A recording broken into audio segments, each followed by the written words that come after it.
Bismillahirrahmanirrahim. Dear students, welcome to our class of Artificial Intelligence. हम reasoning का मौजू पढ़ रहे हैं जिसमें हमने रीजनिंग की मुख्तलिफ टेक्निक्स जो हैं अभी तक डिस्कस की हैं। लास्ट टाइम हमने प्रूफ्स पे अपने लेक्चर का इख्तिताम किया था। ये आपने जो प्रूफ्स हैं इनको डिस्क्रीट स्ट्रक्चर्स या डिस्क्रीट मैथमेटिक्स की क्लास में पहले भी कवर किया हुआ है और सिंपली एक सीक्वेंस ऑफ स्टेटमेंट्स जो होती हैं जो किसी इंफॉर्मेशन को इन्फर करने या सच साबित करने के लिए इस्तेमाल होती हैं उसको हम प्रूफ कहते हैं। इसमें कुछ हमारी प्रूफ की इनिशियल स्टेटमेंट्स होती हैं जिनको प्रेमाइजेस कहते हैं या नॉलेज बेस कहते हैं। उसके बाद हम रूल्स को यूज़ करते हुए कुछ नई स्टेटमेंट्स ऐड करते हैं और ये काम हम उस वक्त तक करते रहते हैं जब तक हम अपनी उस बात को सच साबित नहीं कर देते, यानी अपने प्रूफ तक पहुंच नहीं जाते। इन रूल्स में से कुछ आपने बहुत से आपने रूल्स पढ़े हुए हैं, एक बार उनको रिवाइज कर लेते हैं। इनको रूल्स ऑफ इन्फ्रेंस भी कहते हैं, जिसमें से पहला है मॉडस पोनेंस। मॉडस पोनेंस का मतलब है अफर्मिंग मेथड। इसमें हम क्या करेंगे कि एक इसमें सिंटैक्स इस तरह से इस्तेमाल करेंगे कि प्रेमाइजेस को हम ऊपर लिखेंगे टॉप पर और एक लाइन लगाने के बाद जो चीज़ हमने प्रूव करनी है ट्रू है वो उस लाइन के नीचे लिखेंगे बॉटम पर, जैसा कि इस आपको मॉडस पोनेंस की एग्जांपल में नज़र आ रहा है कि if you know that alpha implies beta, अगर आप ये जानते हैं कि अल्फ़ा इम्प्लाइज बीटा यानी इफ़ अल्फ़ा देन बीटा, और आप ये भी जानते हैं कि alpha is true, then we can automatically say that beta is also true. This rule is called modus ponens.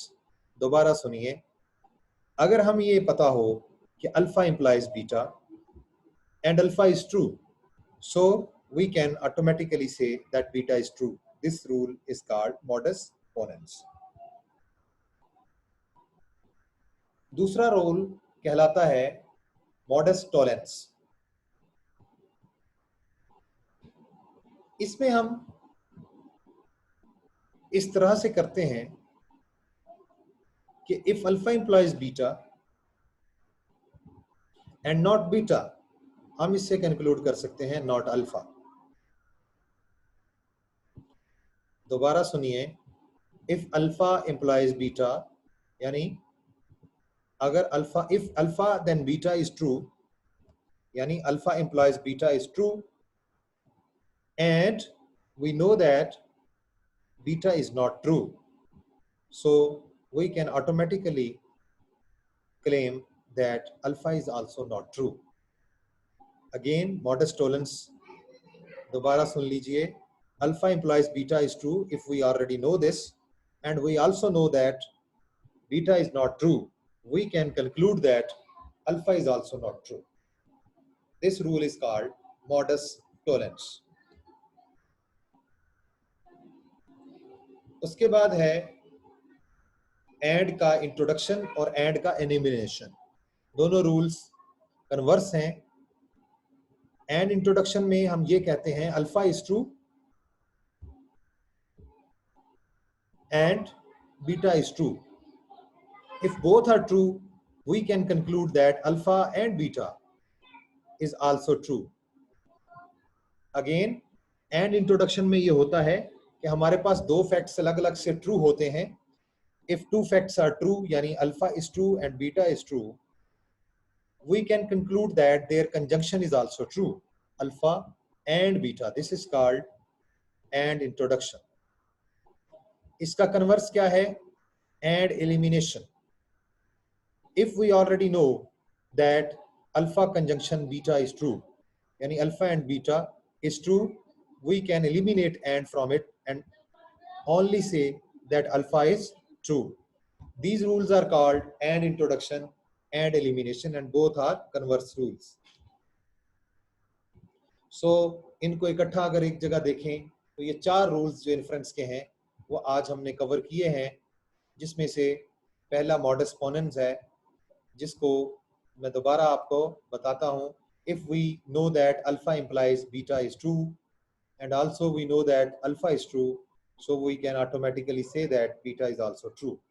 In modus tollens, if we know that alpha implies beta is true, and we know that a beta is not true, then we can automatically conclude that alpha is also not true.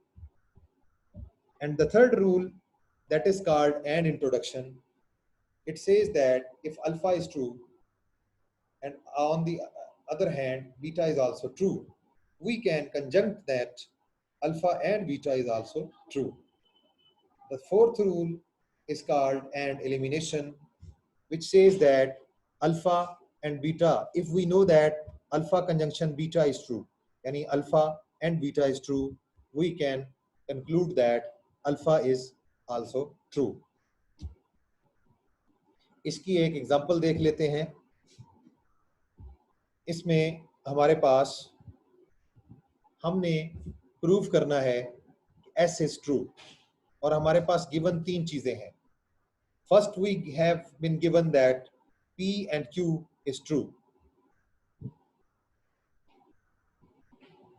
And second, we know that P implies R is true. Third, we know that Q and R implies S is true. So we have to prove that S is true. So we can start using the rules of inference. From step 1, we use AND elimination. Step 1 says P and Q is true. So we can eliminate AND part and say that only P is true. Now, if P is true, then we know that P implies R is true, and we also know that P is true. So we can use modus ponens on fact number 2 and fact number 4, and we can conclude that R is true.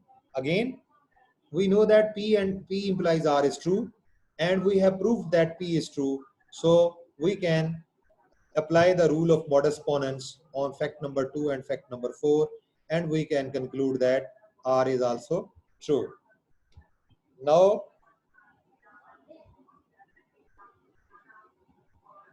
again, on fact number 1, we can use AND elimination and prove that if P and Q is true, we can eliminate the AND part and only say that Q is also true. Now,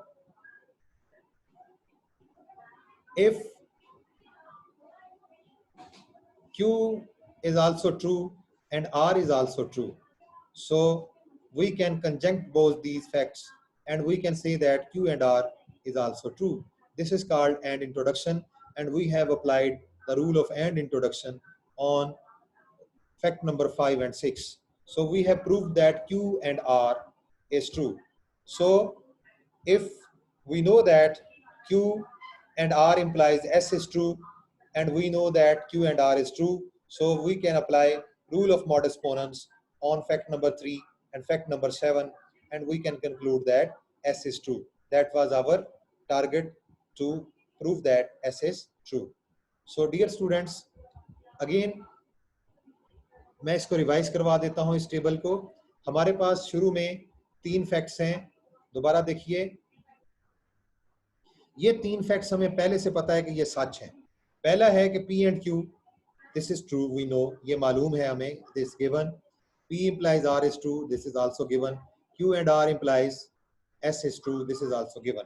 तो हम क्या करते हैं कि fact number 1 पर and elimination लगाकर इसमें से एंड निकाल के P को ट्रू कर लिया. उसके बाद हमें पता है कि P implies R is true and P we have proved that true. तो 2 और 4 पर मॉडस पोनेंस लगाया तो R को भी ट्रू कर लिया. उसके बाद हमें पता है कि P and Q is true, तो हम इस पर फिर अगेन एंड एलिमिनेशन लगाते हैं और इसमें से एंड को निकाल के Q को ट्रू कर लिया. और उसके बाद जब हमें पता है कि फैक्ट नंबर 5 और 6 ये कह रहा है कि R is true and Q is true, so we can conjunct that both Q and R are true, और इसको कहते हैं एंड इंट्रोडक्शन. जब हमने Q and R ट्रू कर लिया, Q and R implies S भी ट्रू है, तो इस पे मॉडस पोनेंस लगाइए 3 और 7 पे और कह दीजिए कि S भी ट्रू है। तो डियर स्टूडेंट्स, ये आपने देखा कि हमारे पास जो प्रूफ होता है उसको हम कैसे उसकी तरफ मार्च करते हैं और कैसे हम अपने इन्फ्रेंस के जो रूल्स हैं उनको इस्तेमाल में लाते हैं। तो रीजनिंग की आज के लेक्चर से फिलहाल इतना ही। इंशाल्लाह हम रीजनिंग से नेक्स्ट टाइम फिर दोबारा कंटिन्यू करेंगे। तब तक के लिए अल्लाह हाफ़िज़।